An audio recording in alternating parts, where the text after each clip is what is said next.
बेच रहे हैं भारत को, मैं चैन से कैसे सो जाऊं, सौगंध मुझे इस मिट्टी की, मैं देश नहीं बिकने दूंगा।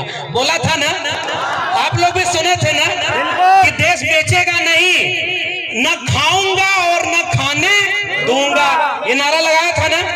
अब जब प्रधानमंत्री बन गया तो 8 साल में क्या कर रहा है, पहले रेल बेच दिया, फिर बैंक बेच दिया, फिर LIC बेच दी, फिर BSNL बेच दिया, हमारी जल जंगल जमीन को बेच दिया, हमारी शिक्षा में 13 पॉइंट रोस्टर ले आया था कि हमारे प्रोफेसर भी न बन पाए, और जहां हवाई जहाज वालों को, हवाई चप्पल वालों को हवाई जहाज में चलाएंगे, हवाई जहाज भी बेच दिया।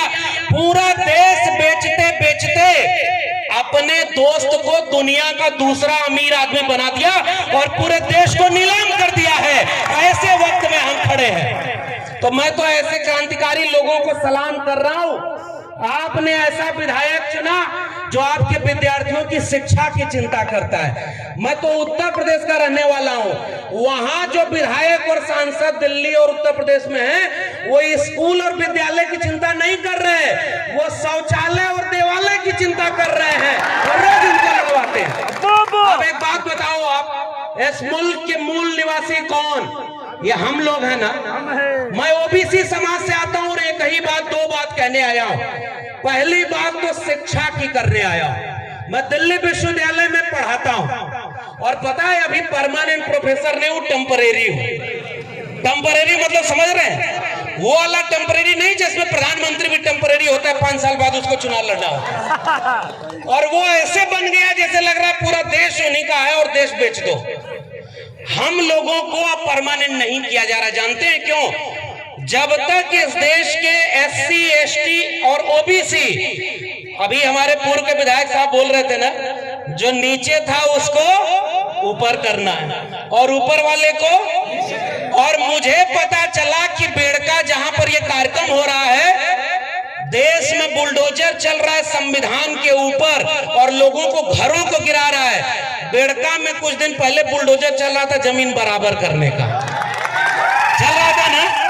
हम भारत के संविधान को आगे रखकर इस देश की जाति व्यवस्था, जिसमें कोई मुख से पैदा हुआ, कोई भुजाओं से पैदा हुआ और अपने को ऊपर रख करके देश को बर्बाद किया, हम इस देश के SC ST OBC आज आओ संकल्प लें कि एक बराबर जमीन बनाएंगे और कोई बड़ा और कोई छोटा इस देश में नहीं होगा। भाई इस देश को बनाया हमने, इन बंजर जमीनों को उपजाऊ बनाया हमने, और हमारे पुरखों की तो तस्वीर लगी है साहब, बाबा साहब डॉक्टर अंबेडकर और बिरसा मुंडा, टंटिया मामा, जयपाल सिंह मुंडा, सिद्धू कानू, तिलका माझी, अगर ये न होते तो ये देश ऐसा कभी नहीं बनता। यह बात मैं आपसे कहने आया हूं कि हमारे पुरखों ने यह लड़ाई लड़ी है। और मैं पहली ही अपील आपसे कर रहा हूं साथियों, बहुत सारे लोग बोलने को हैं, इस देश के सबसे पुराने इलाकों में से एक, सबसे पुराने बाशिंदे आप हैं ना, और आपने इस मुल्क को बनाया है ना, तो एक बात बताइए, आपके बच्चों के भविष्य को अगर कोई बर्बाद कर रहा है तो आप उसे बर्बाद होते देखेंगे क्या? बिल्कुल नहीं। क्या अपने बच्चों के भविष्य को बर्बाद करने देंगे क्या? अरे भाई, इस देश में जिनको आपने बड़े बड़े नेता बनाया, वो रोज मंदिर मस्जिद, हिंदुस्तान पाकिस्तान और हिंदू मुस्लिम में पूरे देश में दंगा करवा रहे हैं, और हमारे बच्चों की स्कूल विश्वविद्यालय सब निजी हाथों में बेच दिया ताकि हमारे आपके घरों के बच्चे न पढ़ पाए।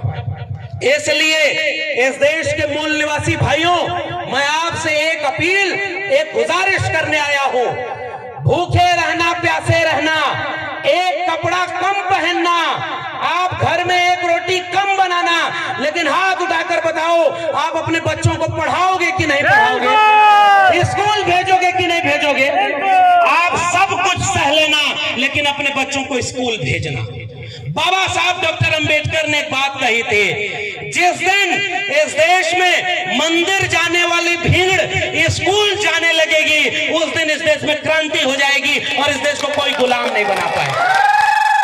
तो जो विधायक ने अभी 25, 30, 50 बच्चों को दिल्ली लेकर के दिखाया कि ये दिल्ली है जहां से पूरा देश चलता है, तुम्हें पढ़ लिख करके DM SP